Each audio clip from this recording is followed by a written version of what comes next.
That's so. Now, when remember Abram and Sarai, I should say, changed their name. When God changed the name, what he did was he added a hey in the name. He inserted the Spirit of God in their lives, and Abram became Abraham and so forth. Well, let's get back to our little genealogy. Bear with me in Genesis 5. The first one is Adam, and that's pretty straightforward. Adamah means man, no problem there. So his son, Seth, means appointed. In this case, chapter 4, the earlier chapter in Genesis, Eve explains it. Eve said, "For God hath appointed me another seed instead of Abel, who came slew." So, the name Seth means appointed. Okay, we're getting somewhere. The next one is Enosh, and that is a verb which means mortal, frail, or miserable, from the root anash, which is usually used of a wound or grief or something like that. Pretty tough handle to go through school with. He has a son by the name of Kenan. Not Canaan, as some of your Bibles had it, Kenan, because Balaam, in fact, does a pun on those names in Numbers. But the point is, that word can mean sorrow, dirge, or elder. That's another tough label to go through school with. You know, hey, sorrow, you're on our team. You know, it's a pretty tough name. So when he has a son, he says, enough of this. He named his son a mouthful, but a great name. He called his son Mahalalel. Mahal, which means the blessed or praised one, and El, of course, the name for God. So Mahalalel, it's a mouthful, but what it means is the blessed God or the praised God. So far, so good.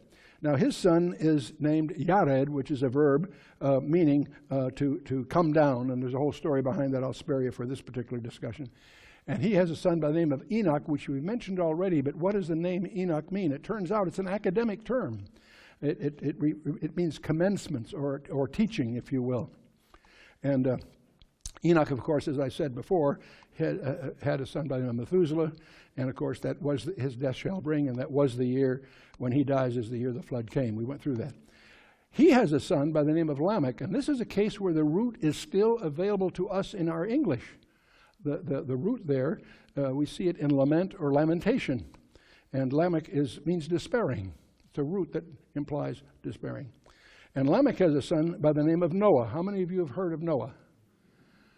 I have about 60%, Graham. That's scary. Okay, I'm kidding, of course. Okay, Noah. So it's derived from the Hebrew word nacham, which means to bring relief or comfort. In fact, comfort or rest is what the term implies. And in fact, his father says he calls his name Noah, saying, "The same shall comfort us." The name Noah means comfort or rest. Okay, so you've been with me so far. We have a genealogy here then of 10 people: Adam, Seth, Enosh, Kenan, Mahalalel, Yared, Enoch, Methuselah, Lamech, and Noah. Let's not transliterate it, let's translate it. What do those names mean?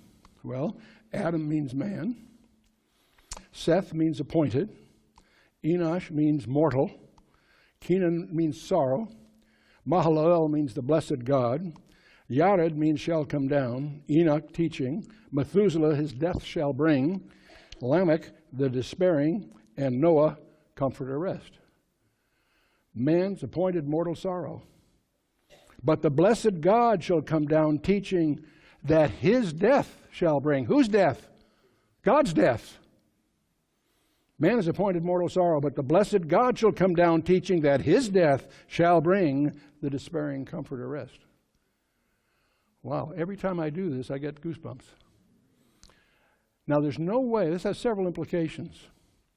There's no way you'll ever convince me that a group of Jewish rabbis conspired to hide a summary of the New Testament Christian gospel in a genealogy in the Torah? No way. This also tells you that God's plan for man was not a knee-jerk reaction to a surprise. He and the Son planned the redemption before the foundation of the earth. Ephesians 1:4 will confirm that to you, and there's other passages.